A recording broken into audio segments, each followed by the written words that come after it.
Dis vir my so lekker om so baie mense vanaand by die aanddiens te sien. Ja, jy moet jou Bybel vat en notas maak, hy nie? En ek het regtig die hoop vanaand en ek het regtig hierdie verwagting vir Pinkster hierdie jaar, dat iets regtig sal gebeur in hierdie gemeente. Wie het ook so verwagting, dat iets moet gebeur. Ja, ek het regtig die hoop, dat mense aan die brand gesteek word. Ek het nou nie gedink ek gaan hierdie storie vertel nie, so ek kan nie die name onthou nie. Maar in die tyd wat die Roomse Katolieke Kerk in Engeland die kerk vervolg het hulle mense op brandstapels aan die brand gesteek. En hierdie 2 mans het hierso in Oxford, het hulle op 'n brandstapel gestaan. En hulle was bekommerd op daai oomblik. Julle kan nog onthou, dit was koningin Mary, hulle het haar genoem Bloody Mary, omdat sy so wreed was. Ek is jammer dat nou die naam kan onthou nie, ek sal dit weer vir julle sê, maar hierdie ou sê vir hom, be the man. Hy sê vandag, staan sterk, soos 'n man, want vandag terwyl ons brand, gaan ons 'n vuur aan die brand steek, wat nooit geblus sal word in Engeland nie. En terwyl hulle brand, is dit die woorde wat hy sê, be of good cheer, be the man, staan. En mag God ons ook regtig aan die brand steek, laat ons werklike brandende getuie daar buite sal wees. Nou ek wil vinnig die vraag vra, terwyl my tema vanaand is 'n Pinkster verwagting. Net so vinnige scan, ek dink jy gaan baie van julle wees, wie van julle kom uit 'n susterskerk? Wie was in 'n susterskerk gewees? En op 'n stadium het jy tot bekering gekom en jy het besluit, jy gaan na 'n Pinksterkerk toe. Nee, so daar's baie van ons wat uit hierdie susterkerke uitkom. En ongelukkig baie keer, omdat ons dinge nie beleef het as kinders, of het ons nie 'n verwagting van iets nie. Baie mense wat ongelukkig uit sekere leerstellings uitkom, het nie noodwendige verwagting vir die beweging van die Heilige Gees nie. Omdat hulle dit nog nooit gesien het nie, en hulle verstaan dit nie. Dis maar net woorde wat geskryf word in die Bybel, en hulle het nie noodwendig 'n persepsie van hoe dit moet lyk nie. Ek dink ons het ook nie altyd, ons as Pinkstermense het ook nie altyd 'n idee hoe dit moet lyk nie. Vanaand wil ek begin met 'n storie. Ek onthou as 'n klein seentjie, het ons in die aande dienste gehad, en baie van julle sal miskien nog ken vir oom Ben Ferrell. Hy's laas jaar is hy oorlede. Hy was hier in Stilbaai gewees. Nou, as 'n klein seentjie was ek in sy gemeente, en op 'n baie jong ouderdom is hy al weg daar. Maar ek onthou as 'n klein seentjie het dit so 'n groot impak in my lewe gemaak, hierdie aanddienste. Ek onthou oomblikke wat die Heilige Gees so beweeg het, laat mense van die agterbanke bo oor die banke geklim het en gehyg het na verlossing, en gehyg het na die werking van die Heilige Gees in hulle lewe. Dit het 'n geweldige impak in my lewe gehad, 'n geweldige, ek het besef, daardie desperaatheid wat mense moet hê vir die Heilige Gees. Vanoggend het pastoor gepraat dat ons 'n begeerte moet hê vir die werking van die Heilige Gees. En jammer genoeg wil ek dit ongelukkig sê, ek dink die kerk het ongelukkig daai begeerte verloor. Want ons weet nie hoe dit lyk nie. Ek het al in vorige dienste en aanddienste het ek ook gesê, die kerk staan ook op 'n baie belangrike plek. As ons nie as liggaam nou sal opstaan en regtig die Heilige Gees en sy werking begin te soek nie, kan dit wees dat daar generasie sal wees wat God nie sal ken nie. En dis belangrik dat die Heilige Gees in werking is in elke gemeente en ook in ons gemeente. Ek wil begin met 'n gedeelte uit Lukas 7:36. En ek gaan dit vir julle net voorlees. En een van die fariseërs het hom genooi om by hom te eet. En hy het in die huis van die fariseër gekom en aan tafel gegaan. En toe 'n vrou in die stad, wat 'n sondares was, verneem het, dat hy in die fariseër se huis aan tafel was, het sy 'n albaste fles met salwing gebring en agter by sy voete gaan staan en geween, en sy het sy voete begin nat maak met haar trane, en hulle afgedroog met die trane van haar hoof. En sy het sy voete gesoen en met salf gesalf. Toe die fariseer wat hom genooi dit sien, sê hy by homself, as hy 'n profeet was, sou hy geweet het wie en wat 'n soort vrou dit is, wat hom aanraak, want sy is 'n sondares. En Jesus antwoord en sê vir hom, Simon, ek het iets om aan jou te sê. En hy antwoord, meester, spreek. Is dit nie ongelooflik nie, net hoe twee gesig hierdie fariseer is? In hierdie oomblik dink hy, as hy 'n profeet was, dan sou hy mos nou geweet het. Maar hier sê hy nog steeds, meester, spreek. Hy sê toe, dis Jesus wat praat, 'n sekere geldskieter het 2 skuldenaars gehad. Die een het 500 pennings geskuld en die ander 50. En omdat hulle niks gehad het om te betaal nie, het hy aan al twee geskenk. Het hy dit aan al twee geskenk.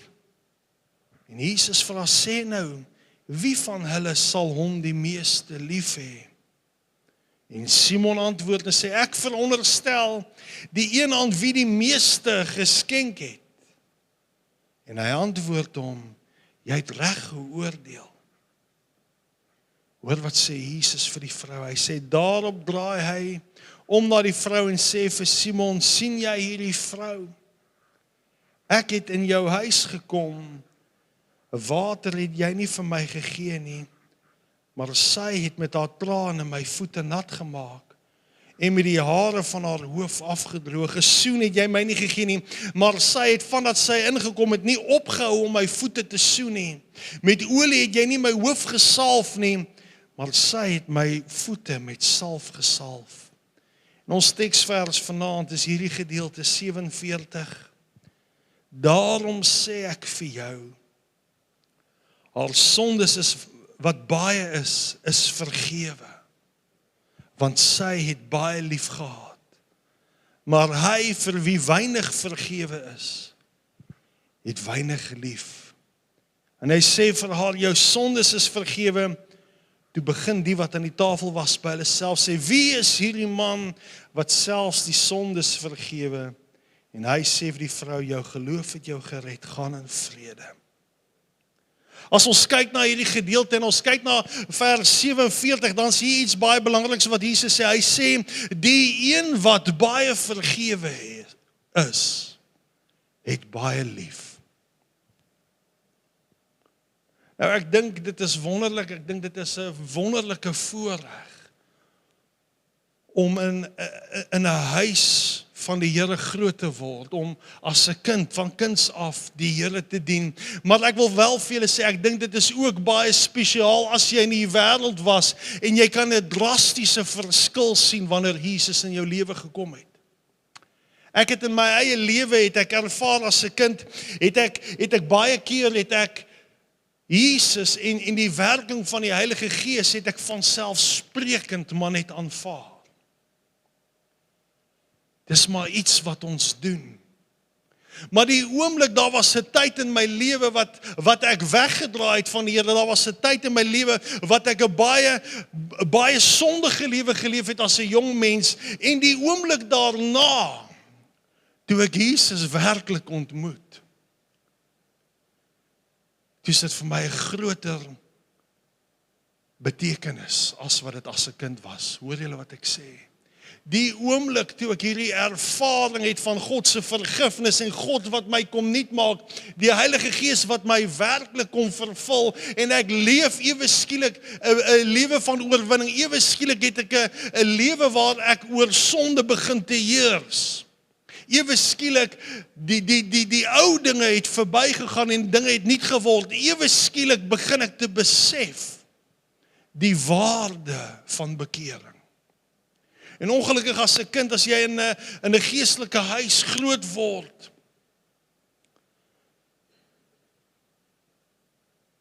is dit maar net nie normaal. En ons het nie 'n verwagting vir meer nie, want dis maar hoe die dinge is. Dag vir dag gaan die dinge so. Maar die ou wat diep uitgehaal het, is uit die modder, daardie persoon het 'n verwagting, daardie persoon het ewe skielik besef, Here, dit wat U gedoen het, daar moet meer wees, daar moet meer wees. Ek weet nie of julle dalk so ervaring gehad het nie. Glo dat jou verwagting is gelykstaande aan jou ervaring. Ek wil vir jou vanaand vra, hoe was jou ontmoeting met Jesus? Die probleem is net, vandag het ons in die kerk en in ons eie kerk het ons het baie populêre musiek. Ons het baie dinge wat miskien nie eens nodig is nie, en die kerk is dalk baie modern vandag. Ek praat nie net spesifiek van dit nie. En baie mense het emosionele ervarings, maar hulle het nooit 'n ervaring werklik met Jesus nie. Baie mense is op emosionele hypes in musiek. Mense word gemanipuleer deur musiek. Mense word baie keer opgesweep.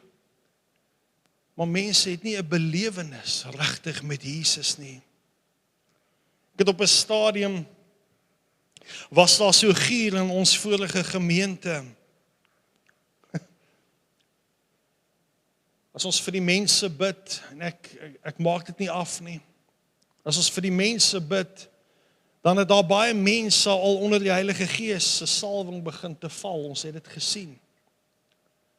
Maar op 'n dag toe begin ek te sien, wow, hierdie raak nou entertainment. Mense val maar net. Kan julle onthou die storie van vals vuur? Hoe erg die Here gedeel het met vals vuur. En op 'n stadium maak ek die besluit in ons gemeente en ek sê, hoor hierson, van vandag af is hier niks catchers meer in die kerk nie.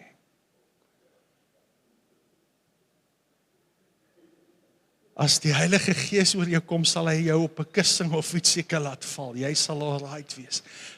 Maar niemand gaan jou vang nie. Ons het dit daar gesmoor. Ons het wel gesien hoe die Heilige Gees mense wel so aangeraak het en hulle was veilig. Maar die groot ding is net, ek het baie keer gesê, die teken is nie om te val nie. Die teken dat die Heilige Gees oor jou kom is nie om te val nie. Die oomblik as jy val, dan moet jy seker wees, jy staan op met die gawe van die Heilige Gees, met 'n aanraking van God. Ek het dit laasweek of 2 weke terug gesê, jy kan nie God aanraak en nie verander nie. En dit is so belangrik dat jy sal verstaan, die ding is, ons kan nie net artificial ontmoetings hê met Jesus nie, want weet julle wat, die ou wat nie die regte Jesus ontmoet het nie, het nooit oorwinning oor sy sonde nie. Dis die kind van die Here wat 20 jaar sukkel en struikel met dieselfde sondes. Die oomblik wanneer die Heilige Gees oor jou kom, Handelinge 1:8, hy sê, sal dat jy krag ontvang. En daardie krag is om 'n getuie te wees, en om 'n getuie te wees beteken iets baie belangrik. Jou lewe reflekteer die getuienis van Jesus.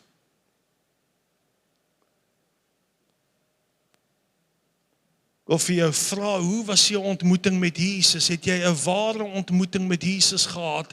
Want die oomblik as Jesus jou aangeraak het, moet jy 'n nuwe mens wees. En die oomblik wat jy 'n bietjie van Jesus gehad het, sal daar altyd 'n begeerte wees vir meer.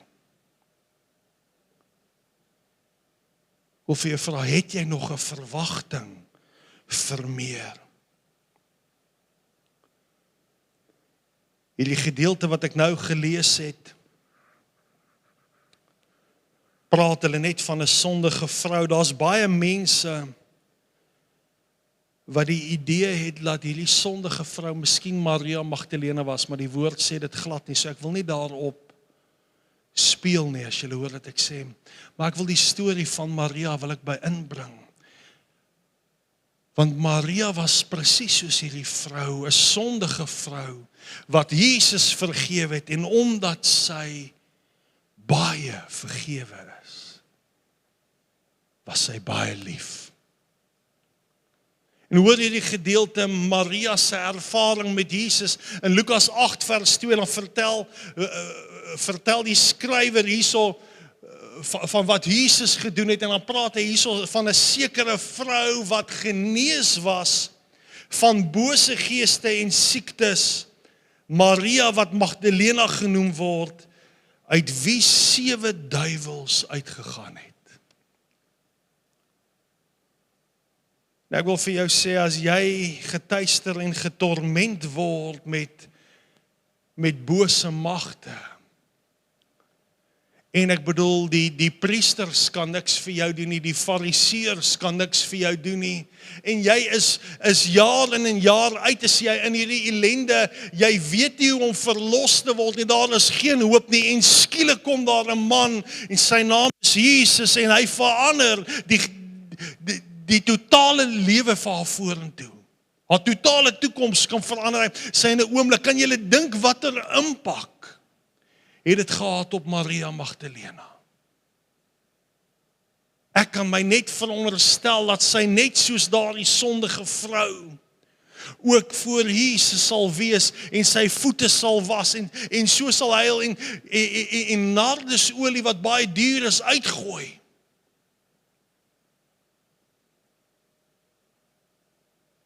Want baie van is sy verlos. En daarom het sy baie lief. Nou, dit is vir my baie interessant, as julle in die woord gaan kyk, voordat Jesus gekruisig het, het Jesus ten minste 3 maal vir sy volgelinge gesê, dat hy gaan sterf en hy gaan opstaan. Hoor hierso in Matteus 16:21, van toe af het Jesus begin om sy disippels te toon, dat hy na Jerusalem moes gaan, en veel van die ouderlinge en owerpriesters en skrifgeleerders moes lei, en gedood het op die 3de dag en opgewek word. Kan julle onthou, en toe neem Petrus hom op sy, en begin hom bestraf en sê, maar God het verhoed, Here, dit sal u nooit oorkom nie. Maar hy het omgedraai vir Petrus gesê, gaan weg agter my Satan, jy is vir my struikelblok, omdat jy nie die dinge van God bedink nie, maar die dinge van die mense. Ons sien ook hierso in Matteus 17:22, hierso het Jesus dit weer gesê, Matteus 20:17, so Jesus het ten minste 3 maal, het hy vooraf, het hy vir sy volgelinge gesê, hoor hierso ouens, hierso is iets wat gaan gebeur, daar gaan 'n dag wees wat ek gaan sterf, en ek gaan dan na 3 dae gaan ek opstaan. Maar dit is interessant, dis asof hierdie disippels dit nooit kop toe gevat het nie. Julle moet verstaan, die persepsie van die disippels was die volgende gewees. Kan julle onthou hoe Johannes en Jakobus se ma gekom het en vir Jesus gesê het, hoor hierso Jesus, in u koninkryk kan my een seun aan die regterkant en een aan die linkerkant sit. Kan julle dit onthou? Julle moet verstaan, hierdie mense het gedink, wow, dis nou die Messias wat gekom het, en hierdie Messias het nou gekom om ons te verlos van die Romeinse ryk. Hulle het gedink, hier gaan nou 'n geweldige iets gebeur. Jesus is die Messias, ons kan dit sien deur sy wonderwerke. Hulle kan nie sien al sê Jesus vir hulle, hy gaan dood, is dit nie die prentjie van die Messias wat hulle gehad het nie. Hulle het gedink, soos Johannes en Jakobus, ons gaan die ministers wees in hierdie koninkryk. Regtig, jy kan ons nou dink, verstaan, want hulle is mos nou hierdie mense hier om Jesus. En hulle kon nie sien dat dit gaan eindig in 'n sterfte nie. En nog minder kan hulle dit sien in die opstanding van Jesus.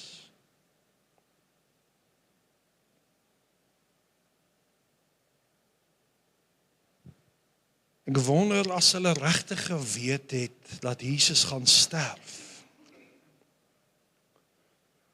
Wonder ek of die disippels sou geslaap het in die tuin van Getsemane. Ek dink hulle het gedink, Jesus praat maar net weer met ons in raaisels of in gelykenisse. Nee man, dit sal alles weer oukei wees, môre skyn die son weer. Ons weet nie nou wat aangaan met Jesus nie, maar oukei, kom ons slaap, môre sal hy weer oukei wees. Maar ek wonder as hulle gesnap het wat hy gesê het en dit ernstig opgeneem het, dat hy sou gaan sterf. Ons sien in Matteus 26:45, wat Jesus vir hulle sê, slaap maar voort en rus. Hy sê, kyk, die uur is naby en die seun van die mens word oorgelewer in die hande van sondaars. Ek dink, die disippels het hom 10 teen 1 net aangekyk, nie lekker verstaan wat gebeur nie. En ek dink die probleem is, hierdie disippels is op 'n plek wat hulle nog smag na verlossing. Dat hulle sal verlos word van die Romeinse ryk. Hulle het hierdie smagting laat, wow, hierdie Messias gaan kom en hy gaan ons kom vrymaak.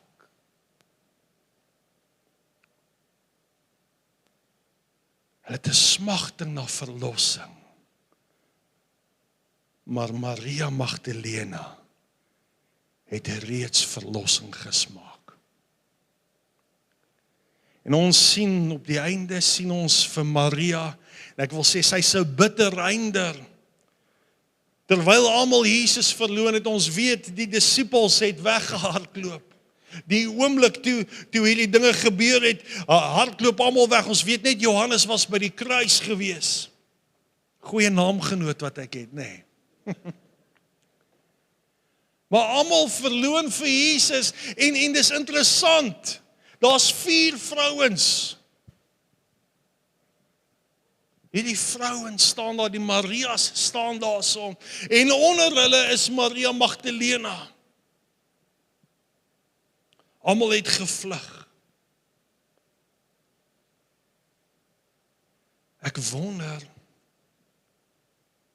Maria sy ma,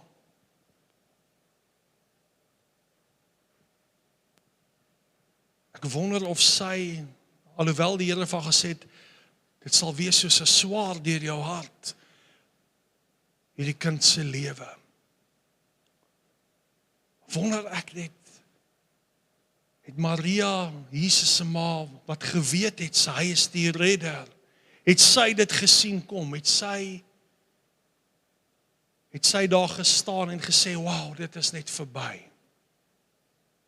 Ek wonder of Maria Magdalena uit wie 7 duiwels gedryf is. Ek dink in haar hart, moes sy gesê, dis onmoontlik. Dit waarvan ek verlos het, dit wat ek ervaar het, dit kan nie so eindig nie.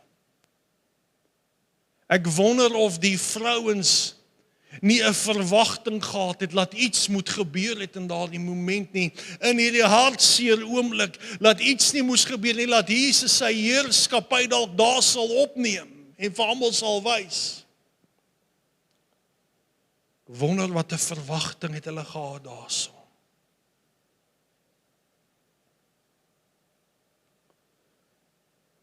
Jesus het gesterf van die kruis en daarna is Jesus in 'n graf gelê. En ons weet op die Sondagoggend het die vroue eerste gegaan.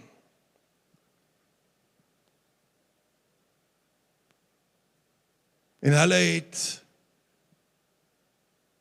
ons lees dit sommer, Markus 16:1, hy sê, en toe die Sabbat verby is, het Maria Magdalena en Maria, die moeder van Jakobus en Salome, speserye gekoop om hom te gaan salf. En baie vroeg op die eerste dag van die week, net na sonop, kom hulle by die graf, en hulle sê vir mekaar, wie sal vir ons die steen voor die opening van die graf wegrol? Nou is baie belangrik dat ons teologies moet korrek, moet praat, maar ek wil net so bietjie met julle gedagtes speel in hierdie oomblik. Daardie vrouens het geweet wat 'n groot klip is voor daardie graf. Hulle het geweet, hulle vra dan juis die vraag, wie sal die groot klip vir ons wegrol? Dis my baie snaaks en dis maar hoe ek dit lees. Hulle het speserye gekoop, maar ek wonder, hulle moes mos weet, die graf is geseël.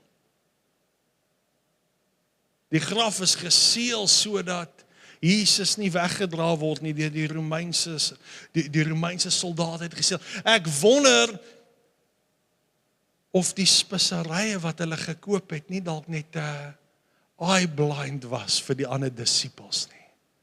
Ons wil Jesus gaan salf. Hulle sê mos vrouens luister beter as mans, is dit so? Ek wonder het die vrouens nie dalk geluister toe Jesus 3 maal gesê het, op die 3de dag gaan ek opstaan nie. En weet julle, dis vir my so ongelooflik, ek glo met my hele hart, dat Maria se ervaring met Jesus maak 'n verwagting wakker en daar moet meer wees. Hy het gesê hy gaan opstaan, ek sal by die graf gaan staan en wag, ek wil sien as hy opstaan, ek wil hierso met 'n welcome banner staan en ek wil die eerste wees. Ek glo sy het 'n verwagting gehad, dit wat ek beleef het kan nie verby wees nie. En in Markus 16 vers 9.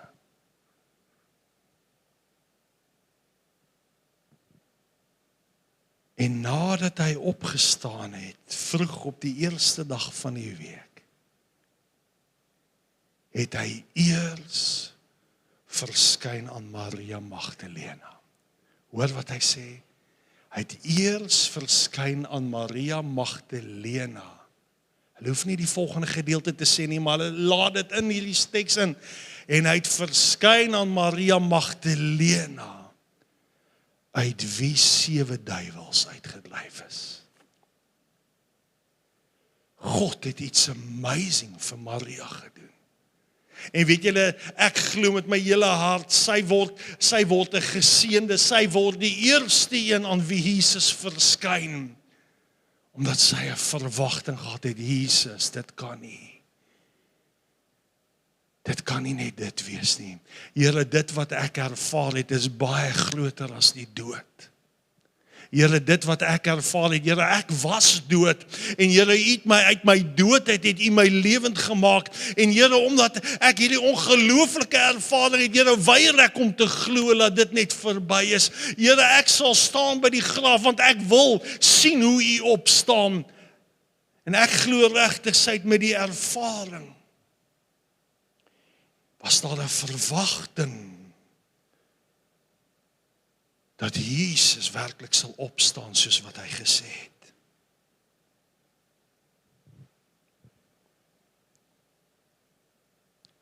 As ons kyk na Jesus se disippels, daai disippels gaan weer terug en hulle gaan vang vis en hulle gaan aan met hulle lewe. Hulle het baie wonderwerke dalk vir ander gesien. Hulle het nog nie die wonderwerk in hulle self beleef nie. Hulle het nog nie 'n plek van hopeloosheid soos Maria beleef die verlossing van Jesus nie. En die Here is so genadig 10 dae nadat hy opgevaar is in die boefvertrek. Gee hy die ervaring wat Maria eintlik gehad het, wat sy kon gesien het, iets wat binne verander het. In daardie oomblik kom hy en hy kom vul hulle. En hierdie oomblik, hierdie ervaring in die boefvertrek, verander die disippels vir ewig en verander ons wêreld soos wat ons dit ken, vir ewig. Vir die eerste keer is dit nie meer net geloof in 'n Messias nie. Dit is nie net in 'n geloof in Messias wat die volk van Israel kon verlos nie. Ewe skielik is die verlossingswerk van Jesus se realiteit binne in hulle. Hierdie ervaring is binne in hulle.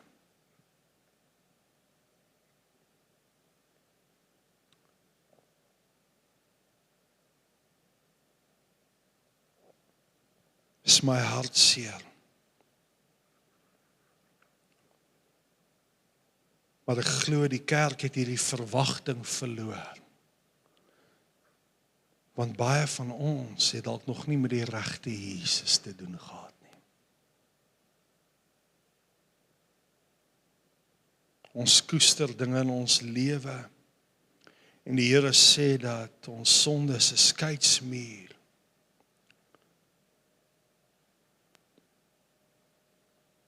Daai skeidsmuur blok ons verwagting vir meer.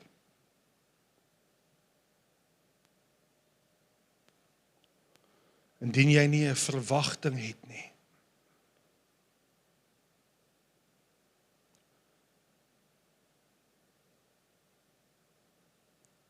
glo ek ons moet regtig met desperaatheid, pastoor, ek het vanoggend dit my so aangeraak, die storie van pastoor, as 'n klein kindjie, wat met desperaatheid dit gesoek het. Is ons desperaat vir 'n ervaring soos Maria, wat soveel dankbaarheid in ons bring? Is ons desperaat vir 'n ervaring soos wat die disippels gehad het?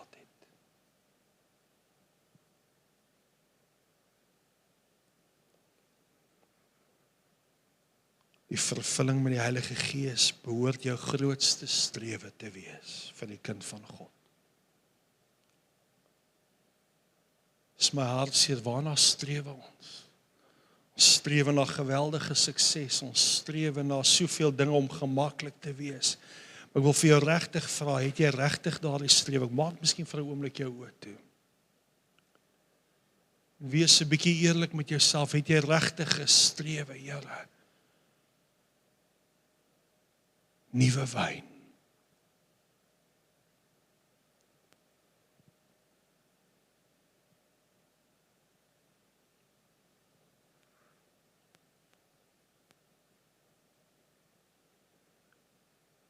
Of vir jou uitnooi.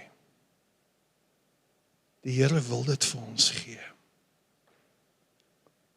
As daar sonde in jou lewe is, bely dit voor hom.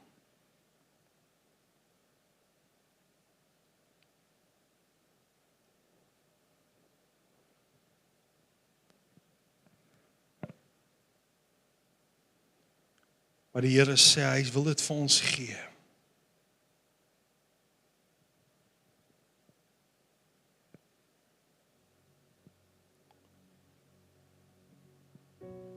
Vir 'n oomblik vra vir hom, Here,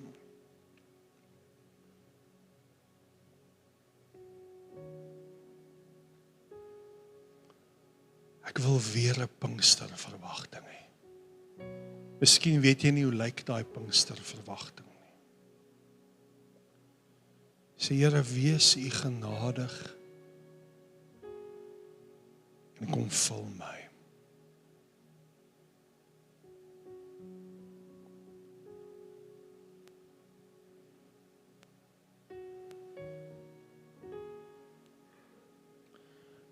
Miskien is jy reeds vervul met die Heilige Gees, miskien is jy nie.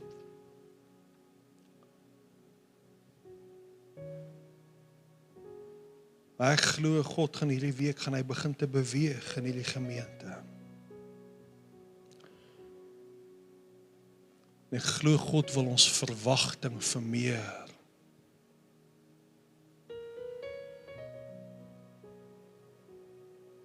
Kom opwek.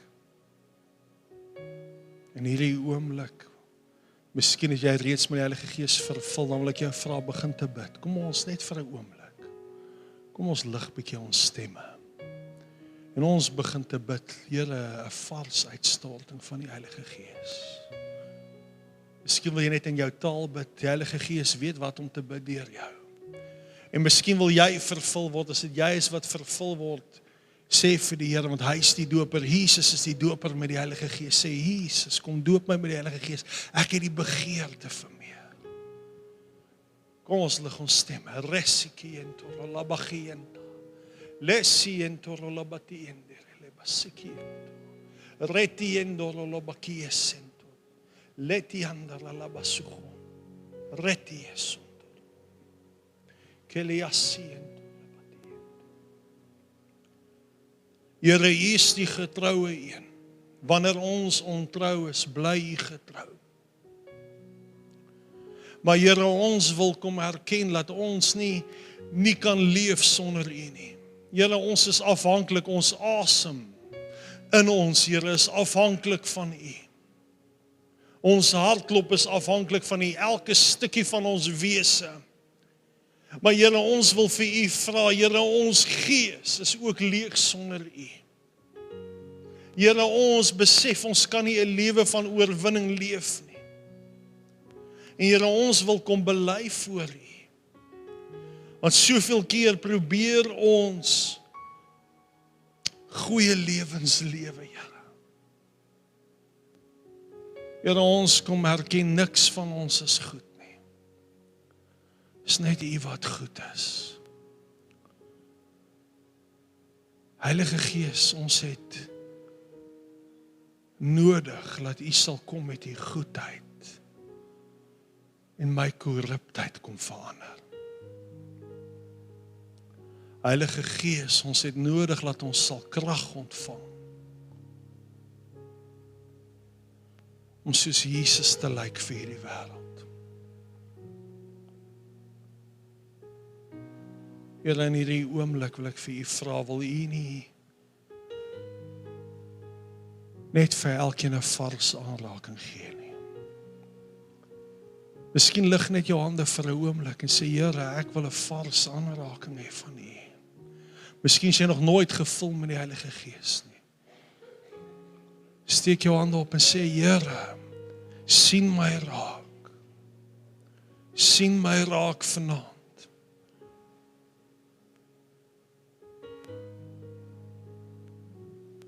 Lebesiento labagiento.